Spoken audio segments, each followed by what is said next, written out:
والصلاة والسلام على المبعوث رحمة للعالمين نبينا محمد وعلى آله وصحبه ومن تبعهم بإحسان إلى يوم الدين أما بعد. Alhamdulillah, kita masih melanjutkan pelajaran kita dalam mempelajari ilmu fiqh, masih dalam membaca matan Umdat al-Ahkam karya Al-Imam Abdul Ghani Al-Maqdisi rahimahullahu ta'ala, dan masih dalam Kitabul Ibadat, kitab tentang pembahasan tentang ibadah. Dan kemarin kita sudah beranjak dari Kitabut Taharah menuju kitab Salah. Dan kemarin kita sudah menyinggung tentang suatu muallafah atau suatu musannaf, karangan buku itu para ulama mengarangnya dengan membaginya dengan beberapa poin atau pembahasan. Pembagian yang paling pertama, dan ini yang paling globalnya, apa namanya? Kitab. Jadi yang namanya musannaf itu atau muallaf, suatu karangan, dia disusun dari beberapa bagian. Bagian yang paling pertama dan ini yang paling luasnya, yang paling globalnya adalah kitab. Kemudian yang lebih rinci dan lebih khusus daripada kitab, babun atau abwab jamaknya. Ya. Kemudian yang lebih khusus lagi dari bab, fasl. Ya. Jadi mulai dari kitab, kemudian bab, kemudian fasl, dan terakhir masalah. Ya, ada namanya masalah. Dan di antara yang lainnya ada yang menambahkan tambih dan khatimah atau tatimah. Al-muhim, yang namanya karangan buku, para ulama itu mengarangnya di atas pembagian ini. Nah, makanya sama seperti di sini, beliau memulai dengan kitab taharah, kitabus shalah, kitabuz zakah, kitabun nikah nanti atau kitabul hajj. Ya. Kemudian dari kitab itu terbagi lagi jadi abwab, beberapa bab.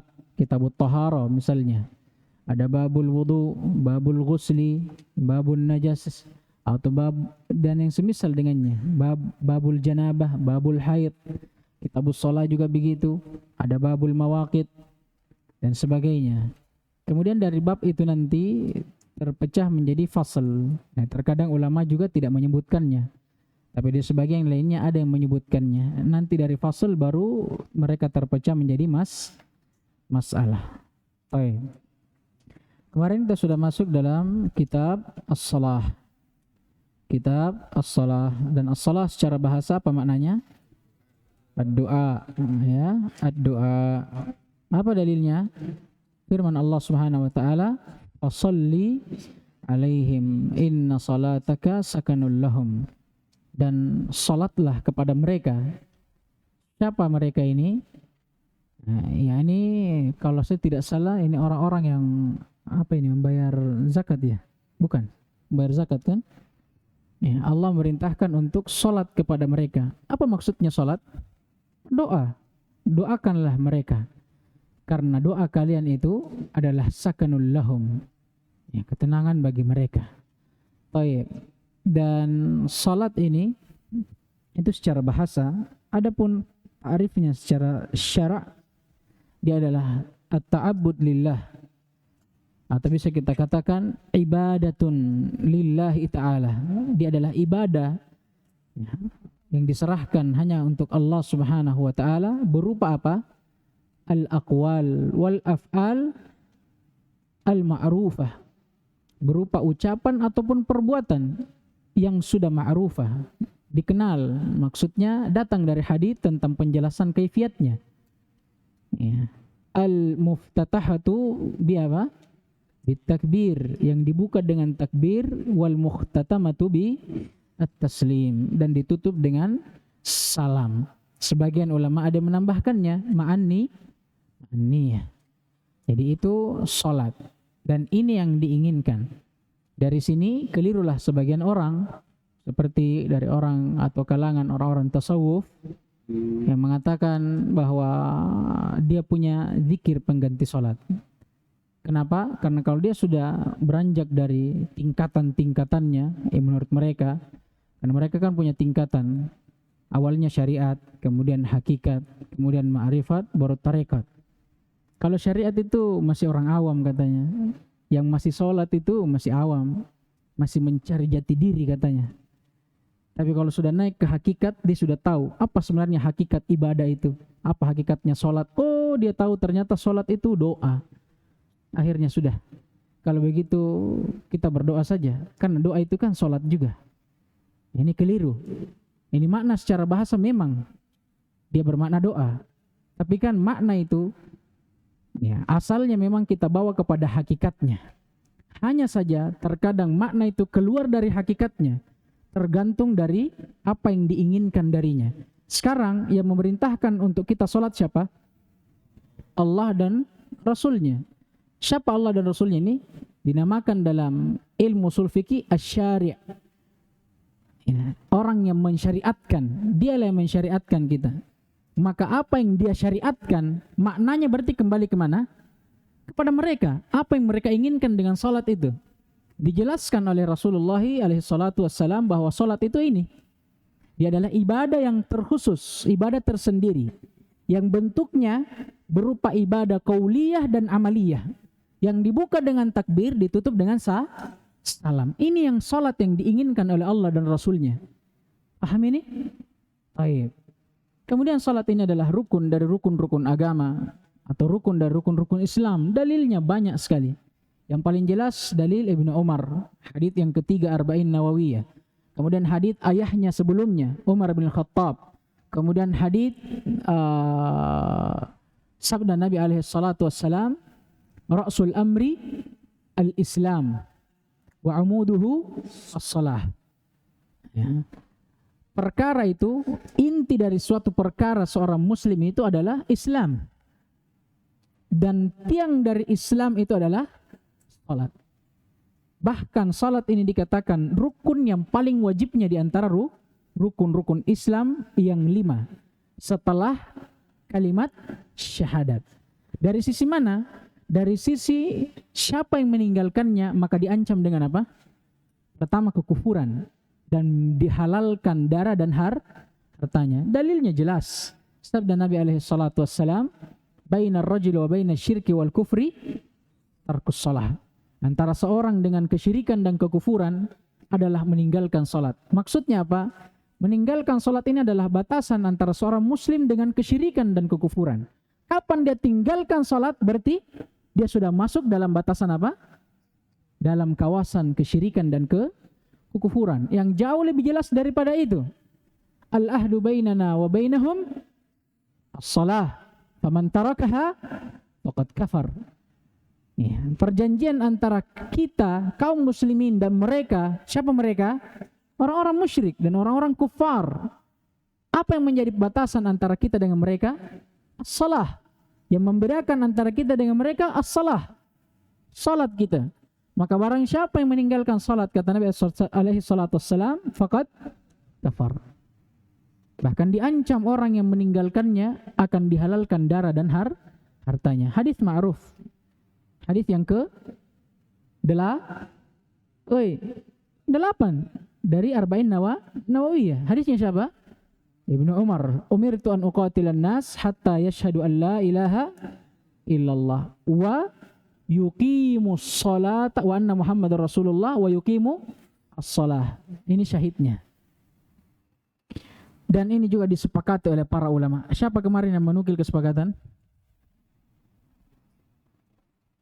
Ibnu Hazm. Sepakat para ulama akan wajibnya salat dan dia adalah rukun dari rukun-rukun Islam, serta mereka juga sepakat bagi siapa yang meninggalkannya maka dia ini kesepakatan para ulama. Dan kemarin kita masuk dalam bab al-mawaqit, bab tentang waktu salat. Salat ada berapa waktu? 5 waktu. Total dari total dari rakaatnya 17 rakaat. Dan ma'ruf dalil tentang penwajiban salat ini. Dalil tentang Isra dan Mi'raj. Dan ini salah satu dalil yang paling besar juga yang menunjukkan akan kewajiban salat itu. Dan menunjukkan bahwa salat itu jauh lebih wajib dari kewajiban yang lainnya. Kenapa? Karena proses pengambilannya itu langsung. Bukan Allah turunkan melalui malaikat, tapi langsung Allah panggil Nabi alaihi salatu wassalam naik ke mana? Langit ketujuh. Apa namanya? Sidratul Muntaha. Ya, ini dia. Dan kemarin Syekh Ibnu Utsaimin rahimahullah menyebutkan beberapa hikmah. Di antara tauqid as-salah. Kenapa salat itu harus dibagi waktunya? Apa sebenarnya hikmah di baliknya? Walaupun sebenarnya kita dalam ibadah tidak perlu kita mencari tahu apa hikmahnya. Tapi kalau kita tahu, itu alhamdulillah. Itu di antara rahmat Allah kepada kita. Tapi apakah wajib kita tahu dulu hikmahnya baru kita ibadah? La. Kata Allah, apalagi kata Allah? Wa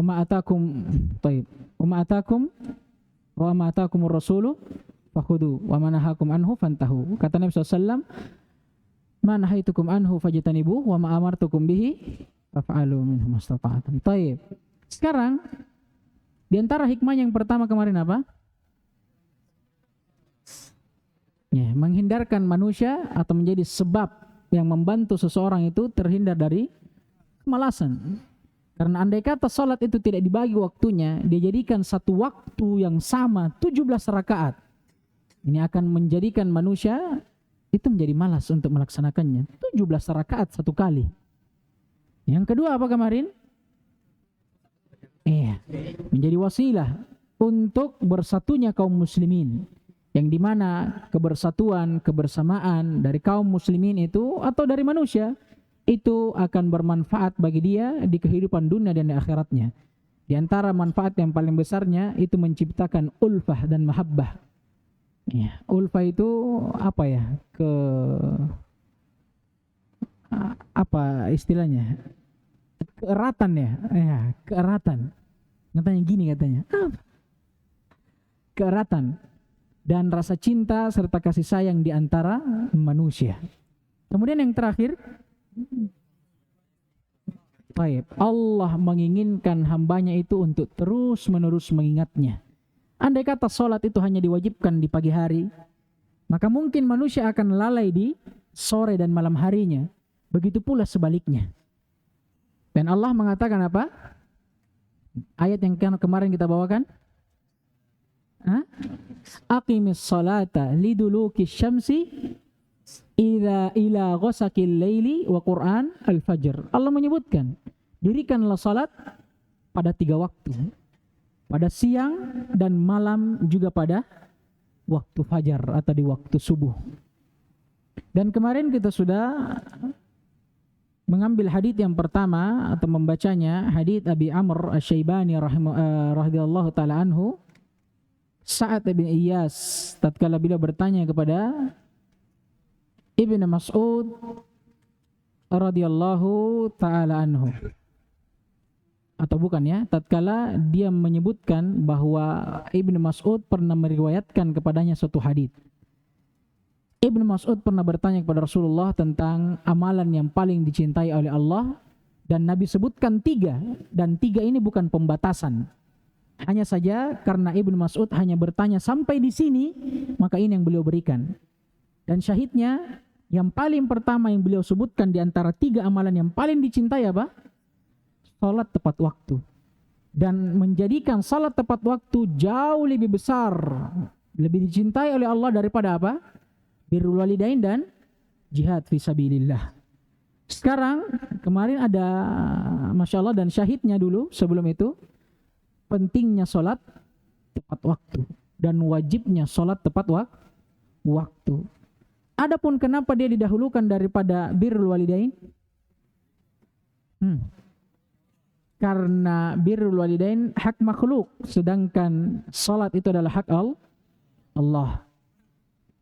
Taib, dan faedah kenapa didahulukan birrul walidain daripada jihad? Di sini yang lupa kita sebutkan, jihad di sini yang diinginkan jihad yang hukumnya masih fardu kifayah. Jihad yang hukumnya masih fardu kifayah. Karena jihad itu ada dua hukumnya. Ya. Asalnya dia fardu kifayah. Karena nanti jihad juga kita akan pelajari di bab jihad. Ada jihad itu untuk apa istilahnya ya? Apa istilahnya ya? Jihad yang bentuknya dafa, menolak bahaya, dan ada jihad yang bentuknya itu apa istilahnya? Iya, misalnya pembukaan negeri-negeri, itu kan jihad juga. Dan beda bentuknya. Kalau yang satu fardu kifayah, yang satu fardu ain. Kapan dia fardu ain? Kalau memang itu sudah dibutuhkan dan darurat. Misalnya negeri kufar sudah menyerang kaum muslimin negeri kita ini. Kemudian pemerintah sudah mengizinkan untuk berjihad. Apa hukum jihad di sini? Fardu ain. Ini namanya jihad ad-dafa'. Jihad untuk menolak bahaya. Berbeda kalau jihad bukan untuk menolak bahaya. Ya, misalnya jihad untuk apa istilahnya di negeri lain, atau bukan untuk menolak bahaya, ini hukumnya fardu kifayah. Kalau jihadnya fardu kifayah, jelas birrul walidain lebih diutamakan daripada jihad. Tapi kalau jihadnya sudah fardu ain, maka dibahas oleh para ulama. Terkadang jihad itu lebih utama daripada birrul walidain, karena itu jauh lebih wajib dan lebih besar maslahatnya daripada birrul walidain. Baik, kita masuk ke dalam hadits berikutnya.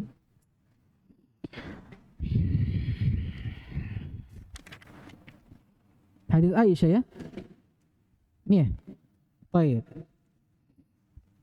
Hadits berikutnya an Aisyah radhiyallahu taala anha qalat laqad kana Rasulullah sallallahu alaihi wa ala alihi wasallam yusalli al-fajra fatashhadu ma'ahu nisa'un minal mu'minat mutalaffi'atin bimurutihinna thumma yarji'na ila buyutihinna ma ya'rifuhunna ahadun minal ghalas. Kata Aisyah radhiyallahu ta'ala, kata muallif rahimahullah dari Aisyah Ummul Mukminin radhiyallahu ta'ala anha, dia pernah berkata bahwa Rasulullah alaihi salatu wassalam pernah di suatu hari keluar untuk melaksanakan salat fajar atau salat subuh. Dan sebahagian wanita dari kaum mukminin di waktu itu menyaksikan beliau. Di sebagian riwayat dikatakan mengikuti beliau untuk salat berjamaah di masjid. Tapi dalam keadaan Nabi alaihi salatu wassalam tidak mengetahuinya. Kenapa disebutkan alasannya? Di antaranya mutalaffiatin bimurutihinna. Ini sifat wanita yang disebutkan. Mutalaffiat. Mutalaffiat itu menutup badannya. Bimurutihinna, murut itu kain. Jadi dia menutup badannya dengan kain. Ini di waktu subuh. Nabi keluar salat subuh dan wanita dari kaum mukminin mengikuti beliau. Dalam keadaan apa? Menutupi tubuhnya. Tsumma yarji'na ila buyutihinna. Kemudian selepas salat subuh, wanita-wanita itu pun kembali ke rumah-rumah mereka. Tapi kata beliau, ma ya'rifuhunna ahadun minal ghalas. Dalam keadaan tidak ada satu orang pun yang tahu akan keberadaannya. Maksudnya tidak ada orang tahu bahwa wanita itu atau siapa wanita itu yang ikut ke masjid sholat jamaah. Kenapa disebutkan sebabnya minal ghalas? Ghalas ini disebutkan di bawahnya. Ada di bawahnya antum? Qala al-murut ada? Tidak ada. Nah, ini penjelasan muallif. Di sebagian nusakh ada. Kata muallif rahimahullah, al-murut, murut ini dari lafaz hadis tadi, bimurutihinna. Iya. Aksiyatun muallamah takunu min khazzin. Dia kain yang digunakan untuk apa? Menutup. Itu murud.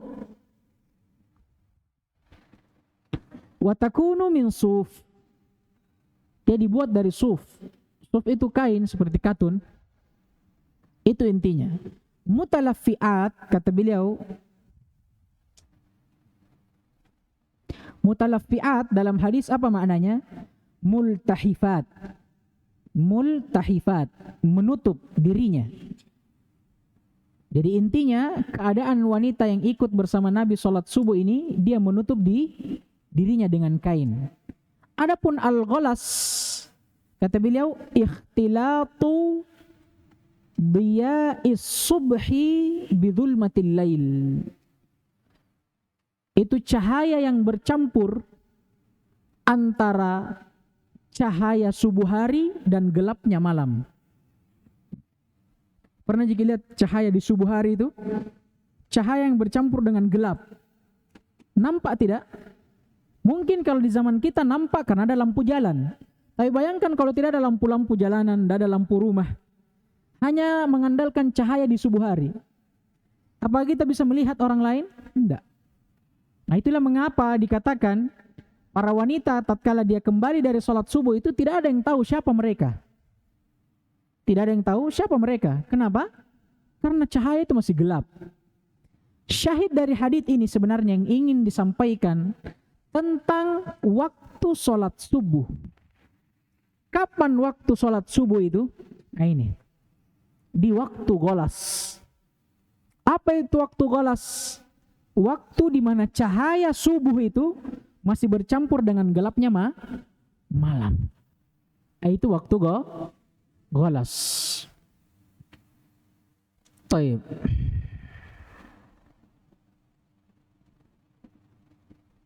Ini syahid dari hadits.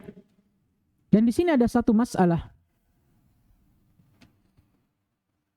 tentang yang mana yang afdal tentang atau akan tentang waktu salat subuh. Sebelumnya kita pastikan dulu waktu salat subuh itu. Disebutkan oleh para ulama di waktu fajar atau di waktu subuh akan datang dua cahaya. Namanya cahaya fajar. Dan cahaya fajar ini ada dua. Ada namanya fajar al-kadhib, ada fajar as-sadiq. Ada cahaya fajar yang kadhib, yang dusta, dan ada cahaya fajar yang jujur, yang benar. Apa maksudnya? Cahaya fajar yang kadhib ini, yang dusta, disebutkan oleh para ulama, dia cahaya yang apa? Yang membentang ke atas begini. Apa namanya kalau begini? Vertikal atau horizontal? Urusannya antum. Vertikal. Intinya dia cahaya yang menjulang tinggi ke atas. Ini fajar kadhib. Namun cahaya ini lama kelamaan akan semakin gelap kemudian hilang. Ini fajar kadhib namanya. Dan dia datang lebih awal daripada fajar shadiq. Setelah fajar kadhib itu datanglah fajar shadiq. Apa itu fajar shadiq? Cahaya fajar yang jujur, yang benar. Kenapa dikatakan dia jujur? Karena memang dia datang dan tidak akan hilang. Beda tadi, fajar kadhib itu dia datang, semakin lama semakin hilang. Kalau fajar shadiq, dia datang dan semakin lama akan semakin terang. Disebutkan sifatnya oleh para ulama, dia membentang dari ufuk. Dari tempat terbitnya matahari, itu namanya ufuk. Ufuk itu ujung ini. Apa namanya ini ufuk? Nah, Masya Allah, cakrawala. Kayaknya anak pencinta alam antum. Taib. Jadi dia cahaya yang membentang di ufuk. Modelnya horizontal. Wah, pintar juga misalnya bahasa Indonesia. Modelnya horizontal, membentang. Dan dia semakin lama semakin terang. Paham ini? Nah, ini disebutkan oleh para ulama. Yang mana waktu fajar yang sesungguhnya?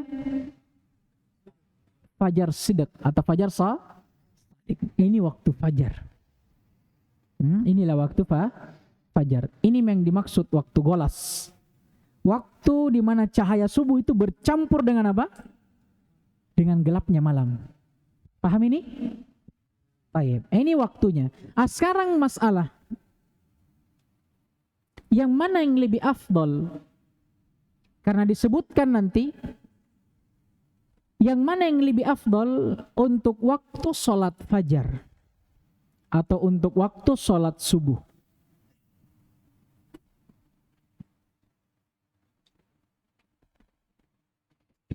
Sebagian ulama, diantaranya orang-orang Hanafiyah, mengatakan bahwa waktu yang lebih afdal untuk sholat subuh itu tatkala matahari atau cahaya itu sudah menguning. Waktu isfar namanya. Waktu al-isfar. Berarti yang mana lebih dulu ini? Waktu isfar atau golas? Golas dulu karena masih gelap. Nanti semakin terang baru cahaya mulai menguning. Dia berdalilkan dengan salah satu hadits yang diriwayatkan oleh Imam Tirmidzi dan dihasankan oleh beliau. Nabi alaihi salatu wassalam bersabda, asfiru bil fajr. Salatlah kalian salat fajar tatkala matahari sudah menguning. Fa innahu a'zamu lil ajri, karena pahalanya lebih banyak. Ya, mereka sepakat waktu salat subuh itu tatkala dia golas, tapi yang berselisih sekarang di mana afdoliyahnya, yang mana lebih afdol? Apakah kita salat di waktu golas atau kita tunggu sampai menguning? Orang-orang Hanafiyah bilang apa? Tunggu sampai menguning. Jumhur ulama, diantaranya imam yang 3. Kalau disebutkan imam 3 dalam pembahasan ini berarti selain Hanafiyah tadi, karena Hanafiyah sudah keluar. Ya, siapa imam 3 berarti? Imam Malik, Syafi'i dan Ahmad bin Hanbal. Mereka berpendapat bahwa waktu golas itu lebih afdal. Ya, lebih afdal. Dan ditunjukkan oleh hadis yang lebih banyak daripada hadis yang menunjukkan akan afdaliyahnya waktu isfar. Di antara hadis yang menunjukkan hadis Aisyah yang kita bahas sekarang. Adapun hadis yang dibawa oleh orang-orang Hanafiyah, maka dijawab oleh jumhurul ulama dengan beberapa jawaban. Yang pertama, yang diinginkan dengan isfar di sini, menguningnya matahari, bukan kita menunggu sampai matahari itu hampir terbit. La. Tapi maksudnya asfiru, pastikanlah waktu subuh itu. Maksudnya pastikan cahaya itu sudah muncul. Tahakkuk waktul fajar, itu maksudnya. Kita harus memastikan waktu fajar itu muncul baru kita sholat, bukan menunggu sampai dia menguning. Paham ini? Ini jawaban yang pertama. Nah, itu supaya kata para ulama seorang itu tidak isti'jal, tidak terburu-buru dalam melaksanakan sholat fajar. Kenapa? Karena fajar tadi ada 2 juga. Ada fajar kadzib, ada shadiq. Maka maksud asfiru, pastikan apakah fajar itu sudah waktu fajar atau belum. Itu maksudnya. Bukan mengatakan asfiru tunggu sampai matahari kuning, bukan. Paham ini? Ini jawaban yang pertama. Jawaban yang kedua, anggaplah yang diinginkan dengan itu, dengan asfiru sampai matahari menguning. Tapi yang dimaksudkan di situ bukan untuk melaksanakan sholat di waktu itu, tapi lakukanlah sholat subuh sampai, paham ini? Matahari menguning. Bukan memulai sholat pada saat matahari menguning, tapi lakukanlah sholat sampai. Berarti menguningnya matahari itu akhir dari waktu sholat subuh. Paham ini? Jawaban kedua. Jadi maksud Nabi SAW, ya, sholat subuhlah tatkala matahari menguning, bukan maksudnya kita memulai sholat pada saat matahari menguning. Tapi sholatlah sebelum itu sampai matahari Di sini didapatkan, disyariatkannya memanjangkan bacaan pada salat subuh sampai matahari paham gini jawabannya? Paham tidak? Yang tidak paham angkat tangan. Belum paham? Yang mana? Yang pertama itu maksudnya menunggu sampai matahari kuning, bukan menunggu sampai dia kuning, tapi memastikan bahwa cahaya fajar itu fajar sodik, sudah masuk waktu subuh, bukan ditunggu sampai kuning. Karena fajar kan ada dua, ada kadzib, ada sodik. Maksudnya asfiru ay tahaqqaqu, pastikan waktu subuh itu telah masuk, bukan dibilang tunggu sampai matahari kuning. Jawaban yang kedua, anggaplah yang diinginkan itu sampai matahari menguning, tapi maksudnya bukan memulai sholat di situ, tapi apa? Sholatlah sampai matahari menguning. Berarti syariat untuk memanjangkan bacaan atau sholatnya. Paham gitu?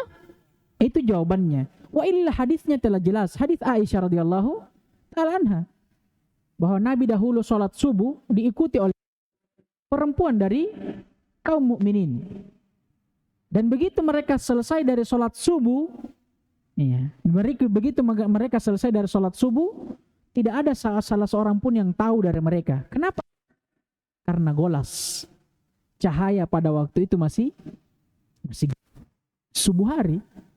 Paham gini? Ini waktu subuh. Baik, hadits berikutnya. An Jabir bin Abdullah radhiyallahu taala anhuma qala kana an-nabiy alaihi salatu wassalam yusalli adh-dhuhra bil hajirah. Ada ini sama ji? Wal asra wasyamsu naqiyah wal maghriba idza wajabat wal isya ahyanan wa ahyanan idza ra'ahum mujtama'u ajjal wa idza ra'ahum abta'u akhar.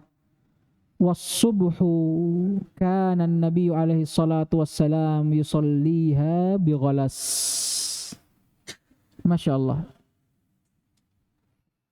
Hadits ini sama dengan hadits Aisyah, menjelaskan tentang waktu-waktu salat.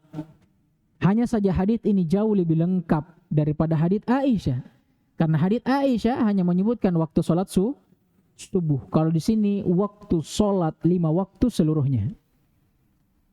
Dari Jabir bin Abdullah radhiyallahu taala anhuma, beliau pernah berkata bahwa Nabi alaihi salatu wassalam dahulu salat duhur bil hajirah, di waktu hajirah. Apa itu waktu hajirah? Kata para ulama, ishtidadus syams, tatkala matahari sedang panas-panasnya atau berada di puncak panasnya. Ini waktu hajirah. Nah, itulah mengapa kata para ulama dikatakan waktunya hajirah, dari kata hijrah, meninggalkan. Kenapa dikatakan waktu panasnya matahari itu waktu hijrah, waktu meninggalkan? Karena di waktu itu kata para ulama manusia meninggalkan pekerjaannya. Ada orang yang kerja di siang hari, di tengah hari itu jarang, karena panas. Waktu itu karena manusia kebanyakannya meninggalkan pekerjaannya di waktu itu, maka dinamakan waktu hajirah. Dari kata hijrah, meninggalkan. Waktu di mana manusia meninggalkan aktivitasnya. Syahidnya, waktu sholat duhur itu waktu di mana matahari sedang berada di puncak panasnya. Itu waktu hajirah. Wal asra, adapun waktu sholat asar, Nabi dahulu sholat asar pada waktu matahari sedang terang-terangnya. Naqiyah itu sofiyah, dia bersih. Maksudnya bersih dari apa? Bersih dari cahaya yang putih yang mengitari matahari. Kalau antum lihat matahari di siang hari itu saking silaunya, seakan-akan ada cahaya putih yang bercampur dengan cahaya kuning matahari itu. Nah, itu karena saking silaunya. Tapi begitu waktu asar, matahari sudah mulai redup itu cahaya putih tadi itu menghilang. Pada waktu ini dikatakan matahari sedang dalam keadaan bersihnya dia, naqiyah. Maksudnya naqiyah, dia bersih dari cahaya putih itu tadi. Kapan waktu matahari sudah seperti ini? Masuk waktu asar. Wal maghriba idza wajabat. Adapun salat maghrib Nabi mendirikannya tatkala wajabat, matahari itu wajabat. Apa wajabat? Kata para ulama, saqatat wazalat. Tatkala matahari itu telah jatuh atau terbenam. Nah ini. Wal isya, adapun salat isya ahyanan wa ahyanan, maka kadang-kadang. Maksudnya dijelaskan dengan lafaz setelahnya. Idza ra'ahu mujtama'u ajjal. Kadang kalau Nabi melihat para sahabat sudah berkumpul, maka Nabi kedepankan waktu isya. Nabi segerakan salat isya. Wa idza ra'ahum abta'u akhar. Akan tetapi tatkala Nabi melihat para sahabat, abta'u dari kata bati, lambat. Kalau Nabi melihat sahabat terlambat berkumpul, akhar. Nabi mengakhirkan salat isya. Adapun waktu salat subuh, was subuhu kana Nabi sallallahu alaihi wasallam yusalliha bi ghalas, sama dengan hadisnya Aisyah. Nabi dahulunya mendirikan salat subuh di waktu ghalas. Apa itu tadi waktu ghalas? Waktu bercampurnya cahaya subuh dengan gelapnya malam. Inilah fajar shadiq. Baik. Syahid dari hadis ini jelas menunjukkan kepada kita akan waktu-waktu sholat. Yang pertama sholat duhur. Kapan sholat duhur itu? Di waktu matahari sedang berada di puncak panasnya. Akan lebih jelas dengan hadits setelahnya. Dalil yang menunjukkan akan ini juga perintah Nabi alaihi salatu wassalam untuk mengakhirkan sholat duhur kadang-kadang tatkala matahari sedang panas-panasnya. Nabi alaihi salatu wassalam bersabda, "Idza ishtaddal harru fa abridu bis shalah fa inna shiddatal har min fayhi jahannam." Kalau misalnya panas di siang hari itu dalam keadaan ishtadda, berada dalam keadaan yang paling kerasnya, paling panasnya, fa'abridu, maka biarkan sampai dia dingin, baru kalian sholat. Nah ini sholat apa yang dimaksud? Sholat duhur. Ini waktu sholat duhur, dan akan datang nanti lebih jelas di hadis setelahnya. Wal asra, adapun waktu sholat asar itu tatkala asyams naqiyah, matahari itu bersih. Bersih dari apa? Cahaya putih itu tadi. Cahaya yang mencampuri cahaya matahari tatkala di siang hari karena saking silaunya. Tapi tatkala matahari itu sudah mereda panasnya cahayanya, itu cahaya putih tadi itu akan menghilang. Dan cahaya matahari itu akan bersih, kuning bersih. Nah, waktu ini waktu sholat asar. Adapun sholat maghrib idza wajabat, kalau matahari sudah terbenam. Adapun sholat isya, maka kata beliau kadang-kadang, kadang beliau majukan, kadang beliau akhirkan. Akan datang di hadis setelahnya lebih jelas. Adapun sholat subuh, itu tadi di waktu golas, matahari masih atau cahaya masih bercampur dengan gelapnya malam. Ini syahid dari hadis. Kita akhiri dengan hadis setelahnya, karena memang sebenarnya 3 hadis ini sebagian ulama mengumpulkannya baru dia syarah. Karena memang sama aja maknanya dan saling melengkapi. Hadis yang ketiga, an Abi al-Minhal Sayyar ibn Salamah atau Salamah qala dakhaltu ana wa abi ala abi Barzata al-Aslami faqala lahu abi kaifa kana Rasulullah sallallahu alaihi wasallam yusalli al-maktubah. Dari Abi Minhal Sayyar ibn Salamah, dia pernah berkata, aku dan ayahku pernah masuk ke dalam atau kepada Nabi atau kepada Abi Burda al-Aslami, salah seorang sahabat radhiyallahu ta'ala anhu. Kemudian ayahku bertanya kepada Abu Burdah, bagaimana dahulu Nabi alaihi salatu wassalam mendirikan salat-salat wajib? Bertanya tentang apa ini? Kaifiat salat wajib. Dan dijawab oleh Abu Burdah atau Abu Barzah dengan memulai menyebutkan waktunya. Kata Abu Barzah, kana yusalli al-hajirah allati tad'unaha al-ula hina tadhadu syams. Ini syahidnya. Wa yusalli al-asra thumma yarji'u ahaduna ila rahlihi fi aqsal madinati wasyamsu hayyah. Wa nasitu ma qala fil maghrib wa kana yastahibbu an yuakhkhira min al-isya allati tad'unaha al-atamah wa kana yakrahu an-nawma qablaha wal haditha ba'daha wa kana yanfatilu min salatil ghadati hina ya'rifu ar-rajulu jalisahu wa kana yaqra'u bis-sittina ila al-mi'ah.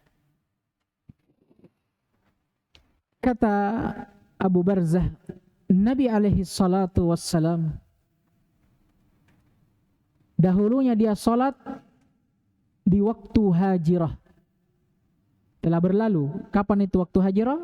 Waktu matahari sedang panas-panasnya. Salat apa yang beliau dirikan di situ?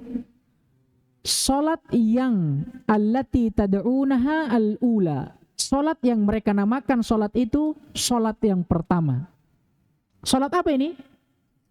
Salat duhur. Kenapa dikatakan salatul ula, salat yang pertama? Kata para ulama, karena dia memang salat yang paling pertama yang apa? Disyariatkan atau langsung dicontohkan oleh Jibril tatkala mengimami Nabi.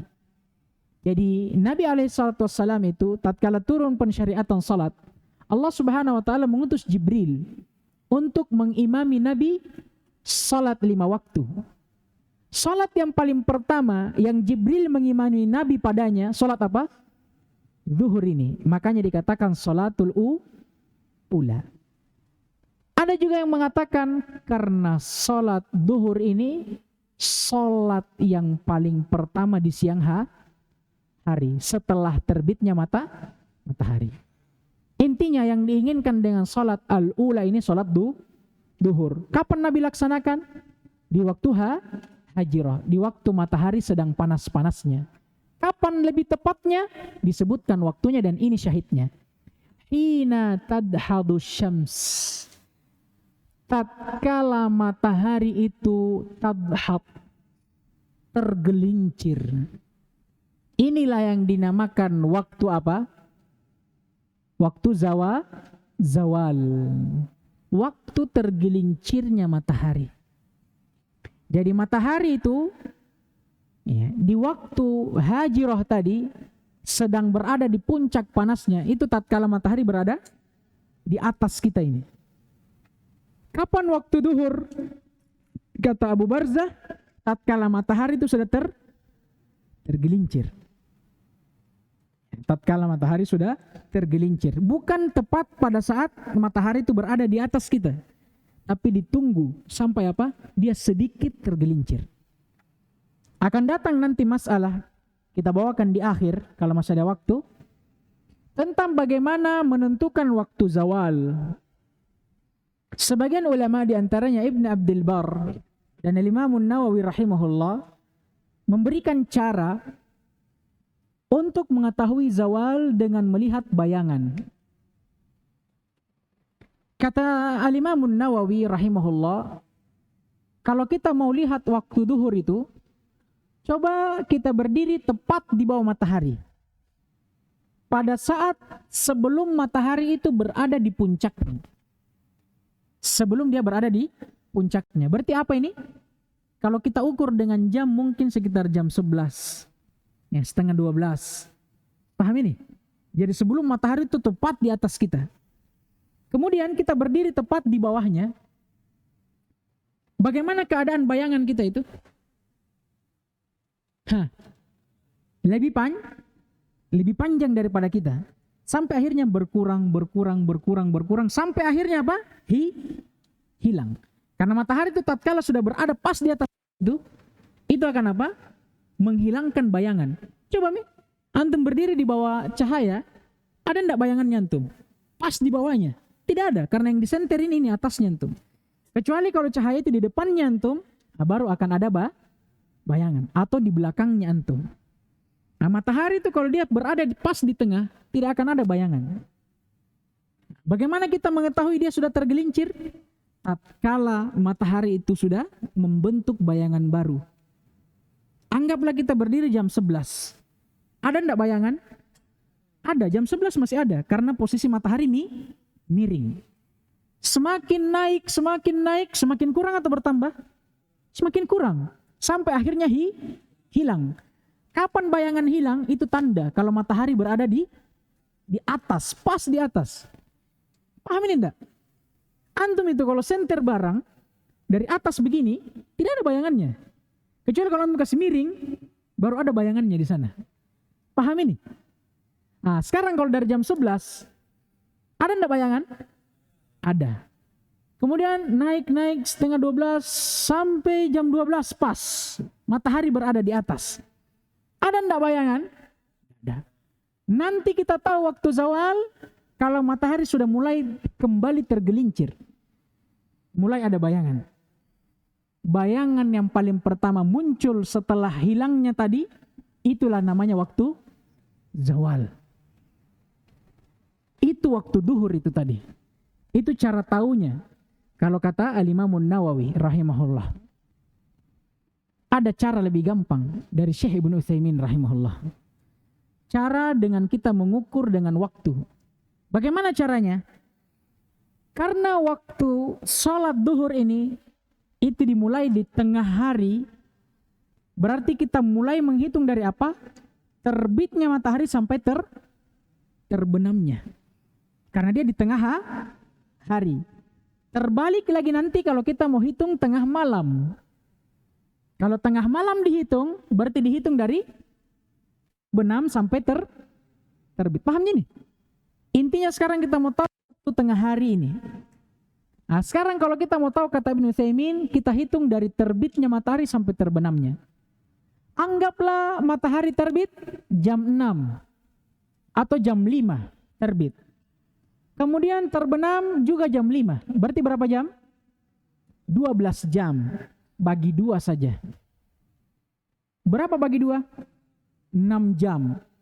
Berarti dari jam 5 sampai jam 6 atau 6 jam dari jam 5 tadi terbitnya matahari, di situ waktu matahari berada di tengah. Ya toh? Bergeser sedikit, itulah zawal. Kalau kita mau takdirkan sekarang, anggaplah jam 6 terbit matahari di Indonesia. 6 jam dari jam 6 berarti jam 12 ini waktu matahari di tengah.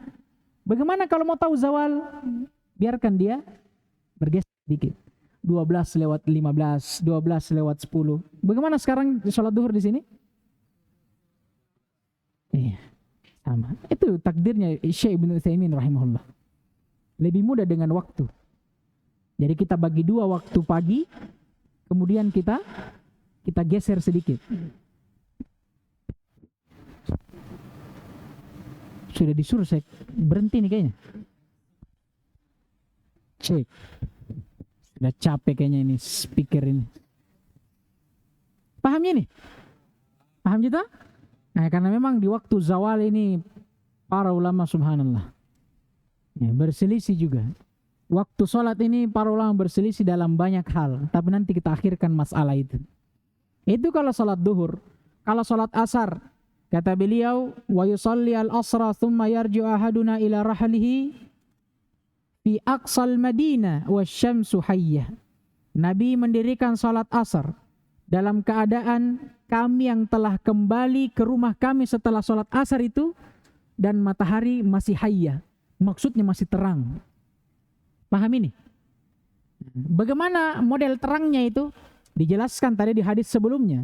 Dia terang dan bersih dari cahaya putih itu tadi. Nah, inilah matahari di sore hari. Kalau antum lihat matahari di sore hari itu, waktu-waktu asar, setelah asar, matahari itu jernih, bersih dia. Warnanya kuning terang. Beda kalau dia di siang hari. Warna itu silau, sampai bercampur dengan cahaya putih. Nah ini. Wa nasitu ma qala fil maghrib. Hanya saja dia bilang, saya lupa apa yang Nabi katakan pada sholat maghrib. Tapi itu kan sudah dijelaskan oleh hadis Jabir sebelumnya. Kapan sholat maghrib itu? Tatkala matahari sudah terbenam. Wa kana yastahibbu ayyu akhira minal isya allati tad'unaha al-atamah. Adapun sholat isya, maka Nabi dahulunya suka kalau mengakhirkan waktu sholat isya.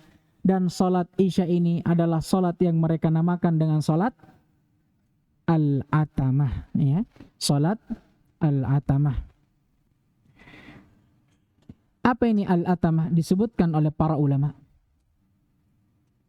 Kata para ulama, atamah maknanya zulmatul lail, gelapnya malam.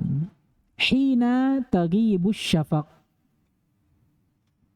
tatkala syafaq itu telah hilang. Sekarang apa itu syafaq?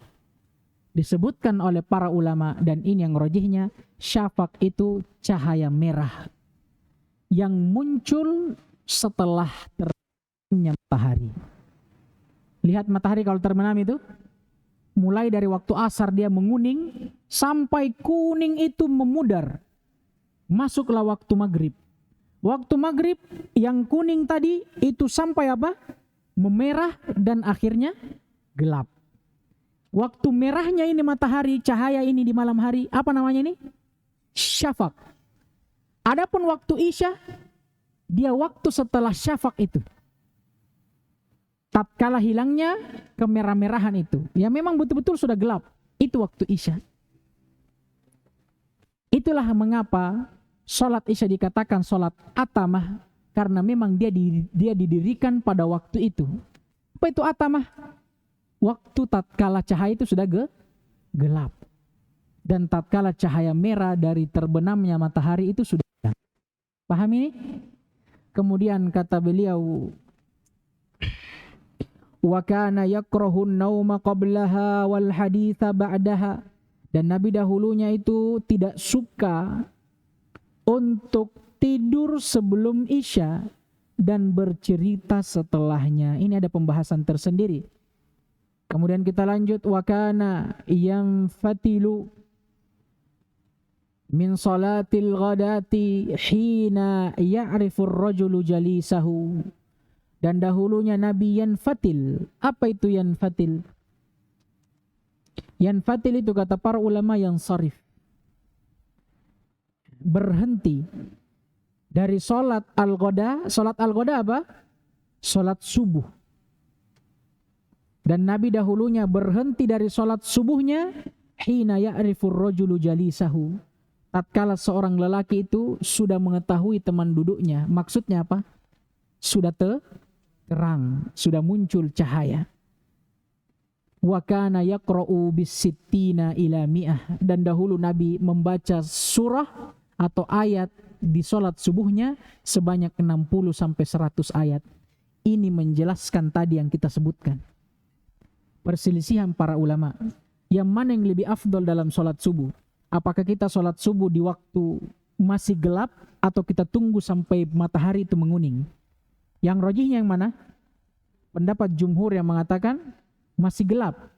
Bagaimana jawabannya tentang hadits Nabi memerintahkan untuk menunggu sampai matahari menguning? Maksudnya apa? Menunjukkan akan akhir waktu sholat subuh. Maksudnya sholat subuhlah sampai matahari dijelaskan di sini. Nabi berhenti dari sholat subuhnya tatkala seseorang itu sudah bisa tahu siapa teman duduknya. Maksudnya apa? Sudah ada cahaya. Matahari sudah terbit. Paham gini? Di antara yang menunjukkan lagi setelahnya. Kenapa bisa sampai begitu? Karena dahulu Nabi kalau sholat subuh dia baca bacaan panjang. 60 sampai 100 ayat. Ini jelas. Paham kita? Nah, insyaallah kita cukupkan sampai di sini. Adapun masalah yang menjadi penyempurna dari pembahasan ini kita akan bahas di pertemuan berikutnya insyaallah taala. Dan kitabus shalah adalah kitab yang panjang. Ada banyak bab di dalamnya. Dan kita mohon pada Allah Subhanahu wa taala, semoga Allah Subhanahu wa taala memudahkan kita untuk menyelesaikannya insyaallah taala. Naktafi bihadzal qadar, subhanakallahumma wa bihamdik, asyhadu an la ilaha illa anta astaghfiruka wa atubu